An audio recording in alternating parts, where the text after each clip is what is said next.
Hi friends, welcome to my YouTube channel Mokshasri. ఇవాళ మనం ఏం చేయబోతున్నామంటే డిఫరెంట్గా ట్రై చేస్తున్నాం. టిఫిన్ అనేది డిఫరెంట్ అంటే ఏం కాదు, అందరికీ తెలిసిందే. పుల్లట్లు అంటారు కదా, అవి. దానికి ముందుగా మనం బియ్యం ఇలా తీసుకోవాలి. నేను తవ్వ ఉంటుంది కదా, ఈ తవ్వతో సగానికి తీసుకున్నాను బియ్యం.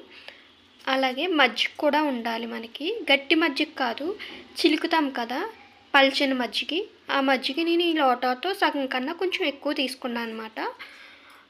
బియ్యాన్ని ఇప్పుడు మనం ఒక పావు గంట నానబెట్టేసి వాటర్ వేసి దాన్ని 3 సార్లు కడుక్కున్నాక ఏం చేయాలో చూద్దాం. ఇలా బియ్యం శుభ్రంగా కడిగించుకోవాలి. మనం రేషన్ బియ్యం తీసుకోవచ్చు, లేకపోతే మనం రైస్ వండుకునే బియ్యం అన్నా తీసుకోవచ్చు. ఏ బియ్యం అయినా తీసుకోవచ్చు. నేనైతే రేషన్ బియ్యం తీసుకున్నాను. ఇలా శుభ్రంగా నీట్గా కడిగేసి బియ్యం ఉంచుకోవాలి. మజ్జిగని చల్ల కింద చేసుకోవాలన్నాను కదా, ఇలా చల్ల కింద చేసుకుని రైస్ ఇందులో వేసేసుకుని ఓ 24 అవర్స్ 1 డే ఫుల్గా ఉంచేయాలి. బయటే ఉంచేయాలి, ఫ్రిడ్జ్లో అది పెట్టుకోకూడదు. పుల్లగా ఉంటేనే బాగుంటుంది పెరుగు. ఇందులో వేసేసే రైస్ మొత్తం నాననివ్వాలి. మనం 1 డే ఫుల్ నాననివ్వాలి. నేను వేసేసాను బియ్యం, అందులో వేసేసుకొని మూత పెట్టేసుకొని ఉంచుకుందాం. మనం బియ్యం నానబెట్టి 24 అవర్స్ అవుతుంది. చూడండి ఎలా నానిపోయాయో బాగాని. వీటిని మనం ఇప్పుడు మిక్సీ వేసుకోవాలన్నమాట. ఇలా నానిన వాటిని మిక్సీ జార్లో వేసుకుని బియ్యాన్ని సపరేట్గా చేసుకుని మనం మజ్జిగను కూడా సపరేట్ చేసి వేసుకోవాలి. మజ్జిగ కొంచెం కొంచెం వేసుకుంటా గ్రైండ్ చేసుకోవాలి. ఎందుకంటే ఒకేసారి వేస్తామనుకో పలుచగా అయిపోతే మిక్సీ జార్ పైకి తన్నేస్తుంది కదా, అందుకని కొంచెం కొంచెంగా వేసుకుందాం. సరేనా ఫ్రెండ్స్, చూద్దాం ఎలా చేయాలనేది.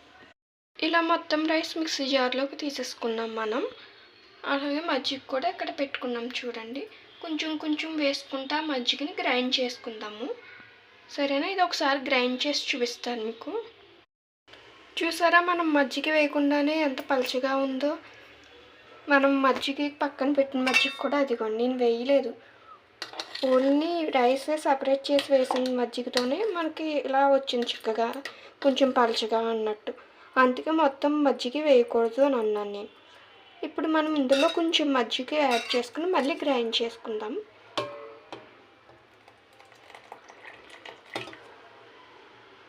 మళ్ళీ గ్రైండ్ చేసుకుందాం.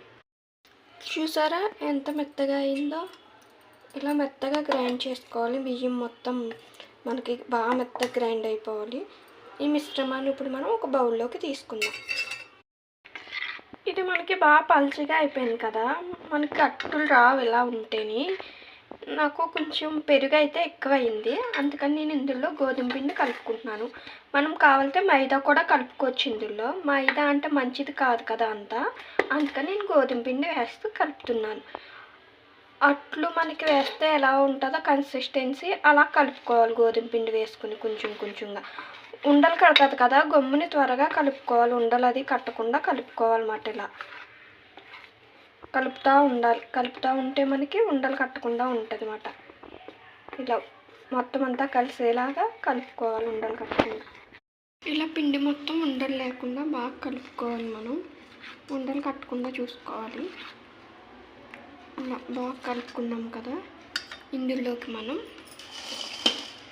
ఉల్లిపాయ ముక్కలు చిన్న చిన్న ముక్కల కింద కట్ చేసుకున్నాను. అలాగే పచ్చిమిర్చి, కరివేపాకును కూడా చిన్న ముక్కలుగా కట్ చేసుకున్నాను. అలాగే కొత్తిమీరను కూడా కట్ చేసి ఉంచుకున్నాను. ఇవన్నీ మిశ్రమాలన్నీ కూడా ఇందులో వేసేసుకుని బాగా మిక్స్ చేసుకుందాం. అలా చిన్న చిన్న ముక్కల కింద కట్ చేసుకోవాలి. ఇవన్నీ ఇలా వేసేసుకుని బాగా మిక్స్ చేసుకుందాం.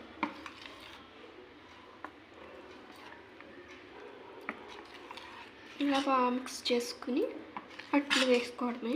అట్లు వేసాక కూడా నేను ఎలా వచ్చినాయో ఏంటో, టేస్ట్ ఎలా ఉందో అనేది కూడా మీకు చెప్తాను. నేను ఇలా కలిపేసుకుని పెట్టుకుని ఉంచుకోవాలి. కొంచెం క్యారెట్ తురుము కూడా నేను యాడ్ చేస్తున్నాను అందులోని. ఇలా కలిపేసుకోవాలి క్యారెట్ తురుము కూడా.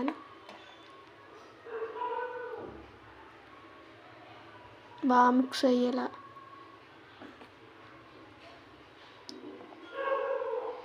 ఇప్పుడు అట్లు కూడా వేసుకుందాం. మనం ఎలా వస్తుందో చూద్దాం.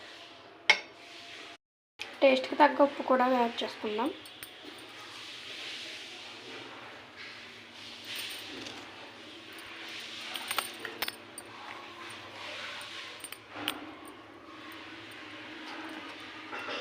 ఇలా కలిపేసుకుని అట్లు వేసేసుకోవడమే. ఇప్పుడు మనం అట్టు వేసుకుందాము.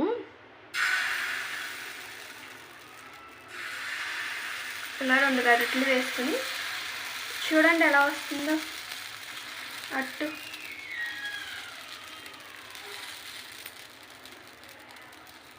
ఇలా స్ప్రెడ్ చేసుకోవాలి. స్ప్రెడ్ చేసుకుని ఆయిల్ వేసుకుందాం సైడ్లో.